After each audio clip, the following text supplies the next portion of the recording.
Dominique Baudis, maire de Toulouse, Télé Toulouse, première télévision hertzienne, c'est-à-dire sans câble, sans abonnement. Grande première, Dominique. Oui, je crois que Excusez-moi, je vous appelle Dominique. Oui, ben, tu fais bien, Claude. Je crois que les Toulousains peuvent être très fiers. On est effectivement la première ville, et pour le moment, et je pense pour un certain temps, la seule ville en France à avoir une télévision locale hertzienne. Alors on dit hertzienne depuis le début de la soirée, ça signifie une télévision que tous les Toulousains, Toulouse et agglomération, peuvent recevoir exactement comme les 6 autres chaînes. Voilà. Dominique, nous vous retrouverons tout à l'heure. Alors, il n'y en a plus qu'une. Ici à Toulouse, c'est Télé Toulouse. Jean-Claude Paris, directeur de la rédaction de TF1. Il n'y en a qu'une à Paris, il y en a une autre ici maintenant. Voilà. Non, moi je voudrais dire simplement un grand bravo à vous tous. Il y a un mot qui me vient à l'esprit tout d'abord, avec ce que j'ai vu jusqu'à maintenant, c'est que c'est une télévision professionnelle, vraiment professionnelle. Et quand je dis ça, c'est vraiment pas le coup de chapeau d'un Parisien à des provinciaux qui le ressentent souvent mal. C'est vraiment le coup de chapeau d'un professionnel, d'un journaliste, d'un homme de télévision à d'autres hommes de télévision, tout simplement, qui font cette Télé Toulouse. Voilà, alors Robert Pietri, que vous inspirent ces premières images en fait? D'abord beaucoup d'émotions, tous les souvenirs qui remontent à la surface. Moi aussi je suis orphelin, j'ai perdu un ami. Je l'ai connu en 1974 à TF1. Son père, Pierre, m'avait demandé d'essayer d'intervenir auprès du président de TF1, ce que j'ai fait. Dominique rentrait du Liban et immédiatement il s'est mis à la tâche. Il a parfaitement réussi. J'avais dans mon service non seulement Dominique, mais sa sœur Chantal, qui est décédée accidentellement en reportage. Vous étiez le patron de Dominique Baudis. J'étais le patron de Dominique, en effet. Il s'en est souvenu plus tard, quand la Générale des Eaux a eu l'idée de lancer des télés locales, financièrement. Mais professionnellement, c'était Dominique et moi. Avec Castellani d'abord, puis Galeotti. Ces 2 hommes sont partis, je suis resté. Et il y avait 2 autres hommes qui avaient leur importance dans la création de TLT. Si nous sommes là ce soir, c'est un peu grâce à eux. C'est Pierre Trottmann et Axel Courtois de Vissoz, le banquier. Alors on voit des images de la création de TLT pendant que vous parlez. Justement, comment est née cette idée finalement c'était la première en France? Ça a été la première. Ça n'a pas été la dernière, puisqu'il y en a une 50aine maintenant. Mais nous travaillons avec la Générale des Eaux sur Lyon et sur Toulouse. Mais c'est Toulouse qui l'a emporté, parce que Dominique m'a appelé, m'a dit « je veux que ce soit moi le premier ». Et il a été. Je voudrais quand même dire quelques mots du professionnalisme de ce garçon.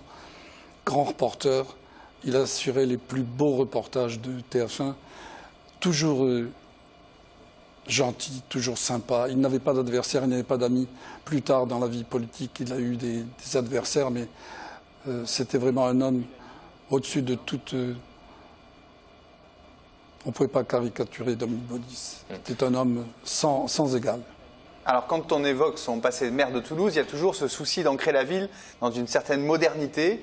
Est-ce qu'on peut dire que la création de TLT, ça s'inspirait aussi de cette démarche de modernisme? Il a créé TLT, qui est une petite chose, mais il a à la même époque lancé la Cité de l'Espace, le Théâtre National de Toulouse, les parkings, les 3 lignes de métro, et il a dû lancer encore beaucoup de choses reprises par ses successeurs, Philippe de Seblazy, Jean-Luc Moudenc et Pierre Cohen.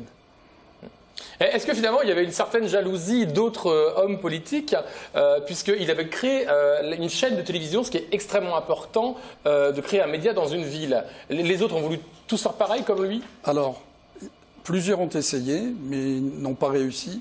C'est le cas de Lyon, où la mairie ne s'est pas impliquée. Michel Noir était le maire à l'époque, ça ne l'intéressait pas. Montpellier, où Fraîche voulait une télé locale, elle est née 20 ans après et je l'ai dirigée. Non, franchement non, il n'y avait pas de semblable. Ouais. Alors TLT a longtemps eu l'appellation Télé Baudis dans l'imaginaire populaire. Est-ce qu'on peut dire qu'il était interventionniste ou c'était pas du tout son profil? Alors pas du tout. Je crois qu'en 15 ans de direction générale, Dominique est intervenu une fois. Il était en vacances à Tozeur, en Tunisie. Il m'avait téléphoné en disant « Qu'est-ce que c'est cette connerie qu'un de tes journalistes a pu dire ?» Et en effet, je ne dirai pas lequel ou laquelle, mais c'était une inexactitude. Et il avait raison de... Vous savez qu'il ne regardait jamais TLT. Il avait un compte-rendu écrit. Mais il ne voyait pas TLT, il ne pouvait pas voir TLT. Alors Télé Baudis, on sait là aussi par qui ça a été lancé, par ces détracteurs politiques. Est-ce que, alors, il y a eu l'affaire Allègre qui l'a vraiment touché. Est-ce qu'il vous en parlait à cette époque-là, justement? Non, pas du tout. Il était très discret. Il en parlait avec certains de ses amis les plus proches, ses avocats, dont Serge Didier. Oui.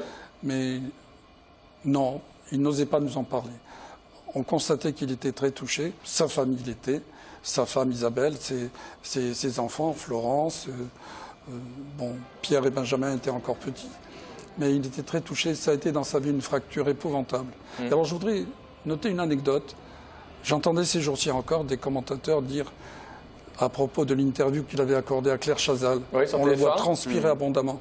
Mais attendez, depuis 1974, et ici même à TLT, nous avons tous connu Dominique Baudis transpirant, ayant une maquilleuse avec une boîte de Kleenex près de lui, et l'épongeant. C'était pas un aveu de culpabilité, c'est stupide de dire ça. C'est vrai qu'il a toujours transpiré, vous le connaissez bien, vous, depuis TF1 au Soir 3. C'est vrai que c'était, pour les Parisiens, peut-être c'était une nouveauté, mais pas forcément pour les Toulousains. À vos yeux, Robert Pietri, comment est-ce que vous pouvez expliquer le fait que Dominique Baudis reste, pour beaucoup de personnes qui sont éloignées de Toulouse, le maire emblématique? Aucun des maires actuels n'a pu le remplacer dans l'image qui était associée à Toulouse. C'est vrai. Alors, je pense qu'il y a deux raisons à cela. La première, c'est qu'il était déjà connu grâce à la radio, la télévision, etc. Sur TF1, puis sur Soir 3. La seconde, c'est que, comment dire, il était emblématique par sa personne. Il avait une personnalité très forte. Et cependant, il était très calme, très doux, très posé, un peu timide, ce qu'on ne sait pas. Ouais. Il était timide. Moi, je l'ai vu dans des cocktails, des mondanités, des conférences, tout seul à l'écart. On était obligé d'aller le chercher, de dire « tu viens avec moi ?» Puis... Non, mais vraiment, à ce point-là. Ah ouais. Pas dans l'exercice de ses fonctions, mais dans sa vie personnelle, il était très réservé. Merci Robert Pietri pour Je vous en prie, il y a tellement d'autres choses à dire sur Dominique Baudis. L'écrivain, l'homme politique qui a eu tous les mandats, tous, maire, député européen, président de conseil régional. Il a terminé par la présidence de l'IMA, Institut musulman du monde arabe, et enfin, défenseur des droits. C'est un homme, on a perdu un homme inestimable.